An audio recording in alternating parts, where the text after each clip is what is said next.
The jungle is my playground. I've faced venomous snakes and raging rivers. Each challenge has tested my limits, pushing me to the brink of my endurance.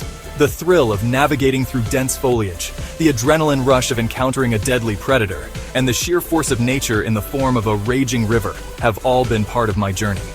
But these challenges, as daunting as they were, always had an element of the known. I could see, hear, and react to my surroundings. I had my senses to guide me, to warn me of impending danger. But 24 hours in complete darkness? That was an entirely different beast. The idea of being stripped of my primary sense, of being plunged into a world where sight was no longer an ally, was terrifying. It was a challenge that went beyond physical endurance. It was a test of mental fortitude, of my ability to remain calm and composed in the face of the unknown. That's a challenge even I found daunting. The thought of being enveloped in darkness, with no way to gauge the passage of time, no visual cues to anchor myself, was overwhelming. It was a confrontation with my deepest fears, a journey into the recesses of my mind where doubt and anxiety lurked. Could I handle the isolation, the sensory deprivation, the unknown? These questions echoed in my mind as I prepared for the challenge. The darkness was not just a physical absence of light. It was a metaphor for the unknown, for the fears and uncertainties that we all carry within us. There was only one way to find out. I had to confront the darkness head on, to embrace it and see what lay beyond. It was a journey of self-discovery, a test of my resilience and determination. I took a deep breath and stepped into the abyss. The darkness was immediate and all-encompassing, swallowing me whole. It was as if I had stepped into another world, one where the rules of reality no longer applied. The door closed behind me with a thud. Silence descended. It was a silence so profound that it felt almost tangible, like a thick blanket that muffled every sound. It was like a thick blanket muffling every sound. The absence of light and sound created a void, a space where my thoughts echoed loudly in my mind. My heart pounded in my chest. Each beat was a reminder of my vulnerability, of the fact that I was alone in this dark, silent world. I was alone, truly alone. The darkness was absolute. It was a solitude that was both terrifying and strangely liberating. It pressed in on me from all sides. The weight of the darkness was almost physical, a constant pressure that I had to fight against. I felt a surge of adrenaline. It was a rush that came from the realization that I was facing one of the greatest challenges of my life. This was going to be tougher than I thought. But I was ready to embrace the darkness and discover what lay within. Before venturing into the unknown, I had to prepare. This wasn't a jungle expedition. This was a journey into the heart of darkness. I covered every window with thick blankets. No sliver of light could penetrate my fortress of solitude. Next, I turned off all my devices, my phone, my watch. Even the little red light on my smoke detector seemed like a beacon in the impending darkness. I needed to be completely cut off. No distractions. Just me and the darkness. I took one last look around, my eyes clinging to the familiar shapes of my surroundings. Then, I flicked the switch. The first few hours were the hardest. My eyes, accustomed to the world of light, strained against the darkness. They darted back and forth, searching for a point of reference. But there was nothing. Only an impenetrable void. I stumbled around my own apartment like a blind man. I bumped into furniture, tripped over rugs, and walked straight into a wall. It was both frustrating and comical. I, Bear Grylls, the survival expert, was reduced to a bumbling fool by the absence of light. Section 4. Everyday tasks become extraordinary feats. Simple tasks became monumental challenges. Pouring a glass of water turned into a game of chance. Would I overfill it? Spill it all over myself? Eating was an adventure in itself. I relied on my sense of touch to guide my fork to my mouth. Without sight, my other senses sharpened. I became acutely aware of every creak of the floorboards, every tick of the clock, every rustle of fabric. My world contracted, shrinking down to the space immediately around me. Section 5. A bump in the night when darkness plays tricks. The darkness was alive with sound. Every creak and groan of the house was amplified, transformed into something sinister.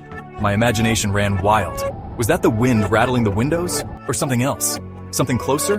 Then a crash. It came from the kitchen. My heart leaped into my throat.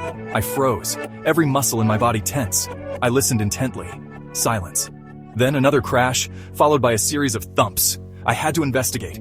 I crept towards the kitchen, my hand outstretched, feeling my way through the darkness. Section 6. Light at the end of the tunnel. Anticipation and relief. As the hours ticked by, I found myself yearning for the light. Each second seemed to stretch into an eternity, the ticking of the clock a constant reminder of the time that still lay ahead. I was caught in a liminal space where the past and future seemed to blur, and all I could do was wait. I craved the warmth of the sun on my skin, the vibrant colors of the world around me. The thought of feeling the gentle caress of a breeze, hearing the rustle of leaves, and seeing the sky painted in hues of blue and gold kept me going. It was these small, yet profound experiences that I longed for the most. The darkness, once a formidable opponent, now felt oppressive, suffocating. It was as if the walls were closing in, the air growing thicker with each passing moment. My thoughts became a tangled web of anxiety and despair, making it hard to breathe, hard to think clearly. I began to count down the minutes until I could finally emerge from my self-imposed isolation. Each tick of the clock was a step closer to freedom, a step closer to reclaiming a part of myself that had been lost in the shadows. The anticipation was a double-edged sword, both a source of hope and a reminder of the time still left to endure. The anticipation was almost unbearable. My heart raced, my palms grew sweaty, and my mind was a whirlwind of thoughts and emotions. I could feel the tension in my body, a coiled spring ready to release. Every fiber of my being was focused on that moment of release, that moment when the waiting would finally be over. Finally, the appointed time arrived. I took a deep breath, feeling the weight of the moment settle over me. It was a moment of reckoning, a moment where everything would change. I could feel the energy building within me, a surge of determination and resolve. I threw open the curtains, and a wave of golden sunlight flooded the room. The light was almost blinding, a stark contrast to the darkness that had enveloped me for so long. It was as if the world had come alive again, vibrant and full of promise. It was like a physical sensation, washing away the darkness and filling me with a profound sense of relief. The warmth of the sun on my skin, the brightness of the room, and the feeling of being alive again were overwhelming.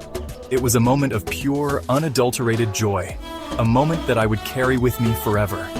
The anticipation had been worth it, for the relief was sweeter than I could have ever imagined. Section 7. A newfound appreciation. Light's profound impact. 24 hours in darkness. It was a challenge, no doubt. Imagine being stripped of one of your most vital senses, the one that connects you to the world in ways you never fully comprehend until it's gone. The absence of light is not just the absence of vision, it's the absence of security, comfort, and familiarity. But it was also a revelation. It made me realize just how much we take light for granted. Every sunrise, every flick of a switch, every time we open the curtains to let the morning light flood in, we are engaging with something truly extraordinary. Light is not just a convenience, it's a fundamental part of our existence. How much we rely on it for everything we do. Light is more than just illumination.